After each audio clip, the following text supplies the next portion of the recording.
Hey everybody, this is Ryan McClanahan with HistoryThroughCards.com. I hope you're all doing very well today. Long ago, I was talking to John Mangini about a card that's been a grail card of mine since 1997, and I've never seen this card. It's a 1950 Bowman George Vico autograph, and I had been looking for 28 years without any success.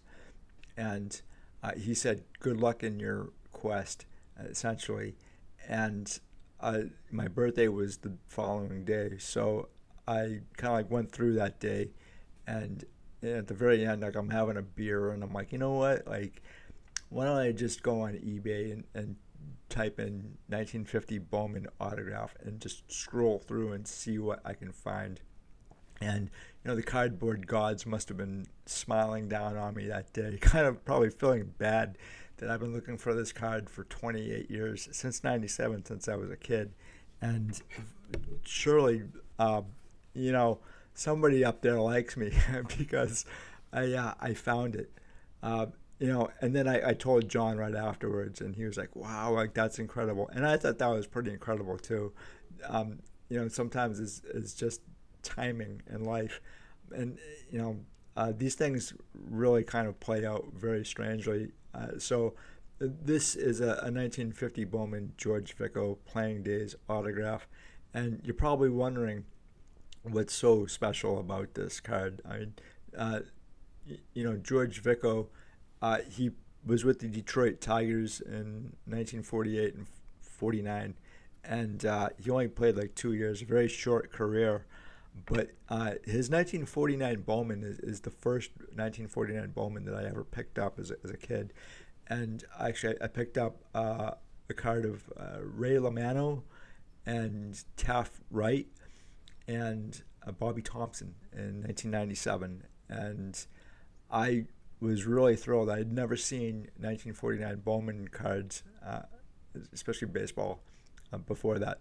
And so actually, these cards cost me a little bit of money back then. They're like $11, which was a lot because I was picking up T206 for $5 a piece in commons, and you could pick up T206 Hall of Famers for like 30 to $40 back in the late 1990s. And so these actually walked into the shop, and I grabbed them, and so like $11. I'm like, oh my god. Well, first off, I wanted to know a lot about these ball players, who they were, why they had cards. So and Bobby Thompson's a quite famous guy. I actually got to know Bobby quite a bit actually. I talked to him often, and he hated autograph stuff. He hated the autograph cards or anything really. He didn't understand the reasoning why people wanted autographed memorabilia. It's just something he never understood. And I don't think he was all that comfortable with it. But he is actually someone you can get autographed. He's got a lot of autographed stuff out there. So the other two guys, three guys, Taft Wright, he died in 1981, and I actually do have a 1947 tip top autographed of him. And I think I did actually do a video on Taft Wright, not specifically, but through, I can't remember now if it was through I think I was doing a video on Bob Feller's opening day, his no hitter on opening day in 1940 or 19, yeah, I think because that was the team that they were facing, the White Sox, and Taft Wright was on the White Sox. Anyway, Ray LaManno was the backup catcher. He even may have been a third string catcher for the Reds, and I think his only card is a 1949 Bowman. And I have seen a few autographs. He actually passed away in '94, and George Vico was the one that really dogged me. I just absolutely could not find a autographed playing days card of his, and I actually have a lot of 1950 Bowman autographed playing days cards.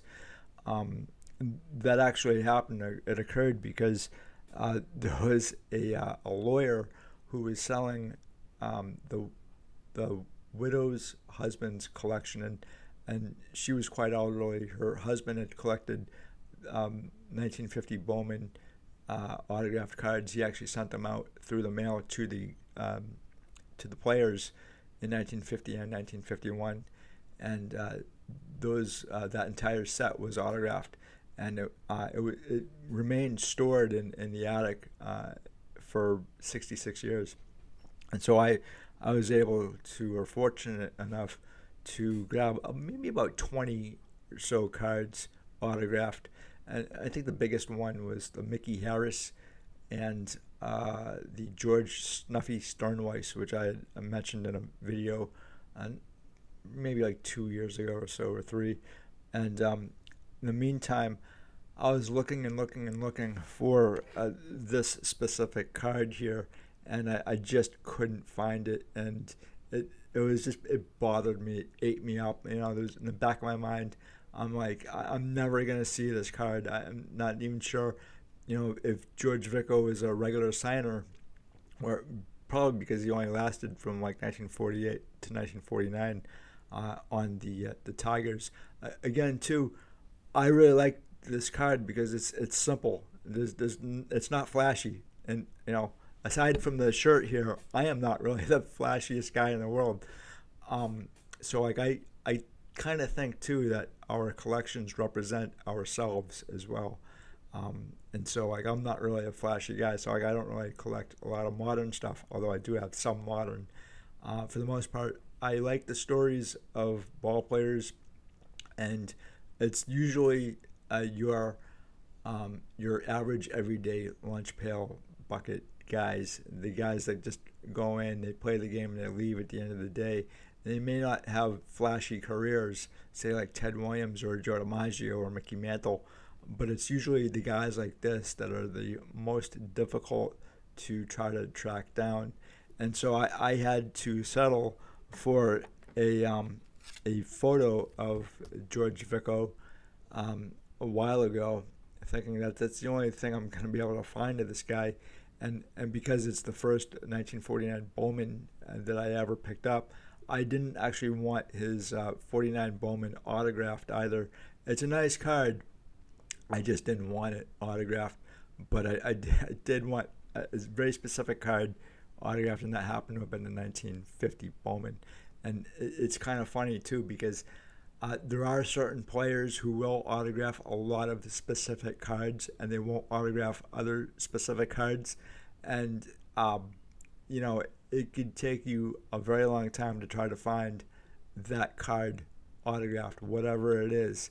And so, like, I was scrolling and scrolling and scrolling, and I happened to have found that card. But in the meantime, I did have this, and this is actually a really neat photo of George Vico on the Detroit Tigers, and it is autographed.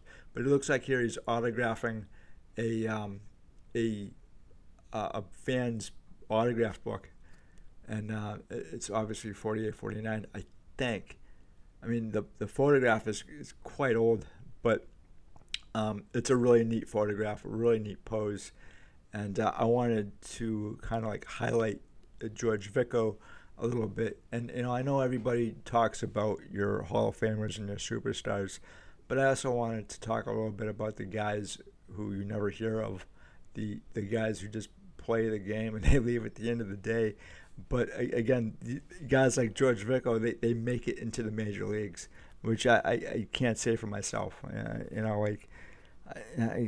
I don't think I really tried all that much either, playing baseball in high school. But I'm going to tell you a little bit more about George Vico. So here we go. This is from the Sacramento Union, May 6, 1954. Solons by George Vico. Sacramento Solons last night purchased first baseman George Vico from San Francisco for an undisclosed sum. The move was made to provide first base insurance for Nippy Jones, who has an ailing back. Jones has been playing under a handicap for the last week. Vico will join the Solons tonight. Left-hand swinger and right-handed thrower, the 31-year-old Vico hit .261 for the Seals last year, while playing in 163 games. He belted 11 homers, 22 doubles, and batted in 93 runs. The new Solon started his pro career in 1941 with Muskegon of the Michigan State League, and after a year at Winston-Salem in the Piedmont League, served in the armed forces in 1944 and 45, and that would actually be the Navy.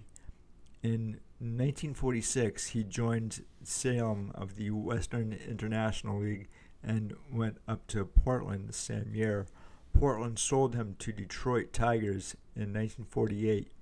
Vico hit a home run in his first time at bat with the Tigers and hit .267 for 144 games.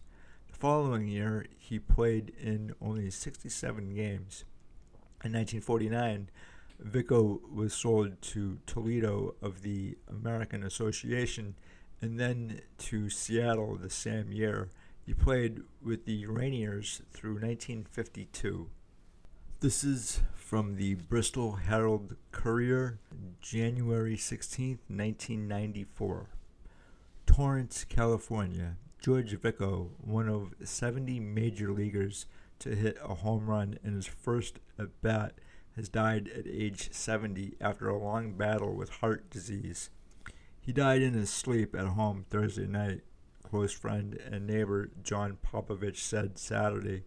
In 1948, Vico hit a home run in his first time at bat for the Detroit Tigers, becoming the 24th player at the time to do so. Vico played 2 seasons at first base with the Tigers. In his rookie year, he hit .267 with 8 home runs and 58 RBI in 144 games.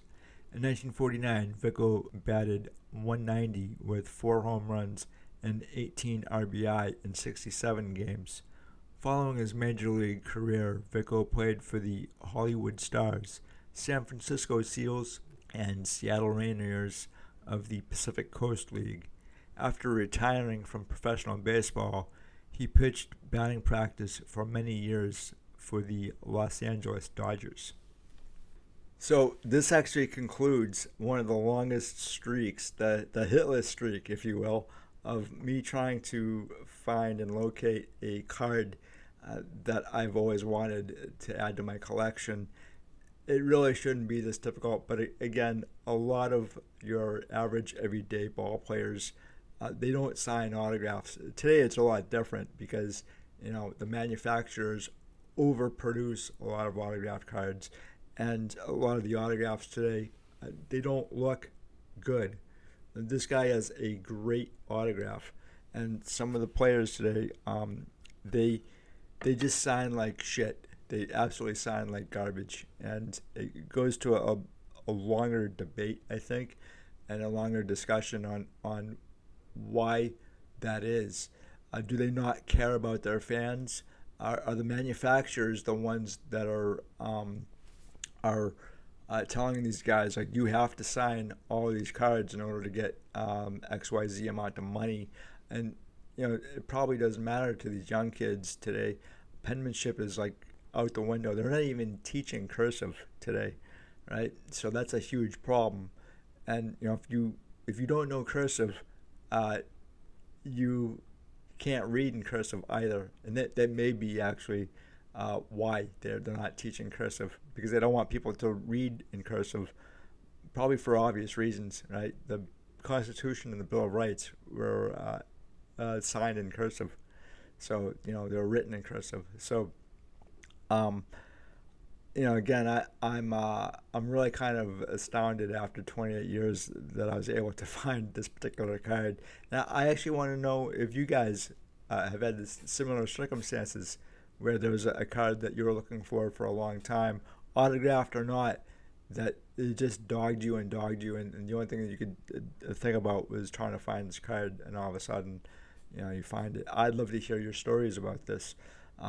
But this is a short one today, and again, I'm really glad it's like a cardboard weight lifted off my shoulders, and it's only just because I had mentioned the simple fact to John Mangini, who has a really great collection in his own right and a great channel.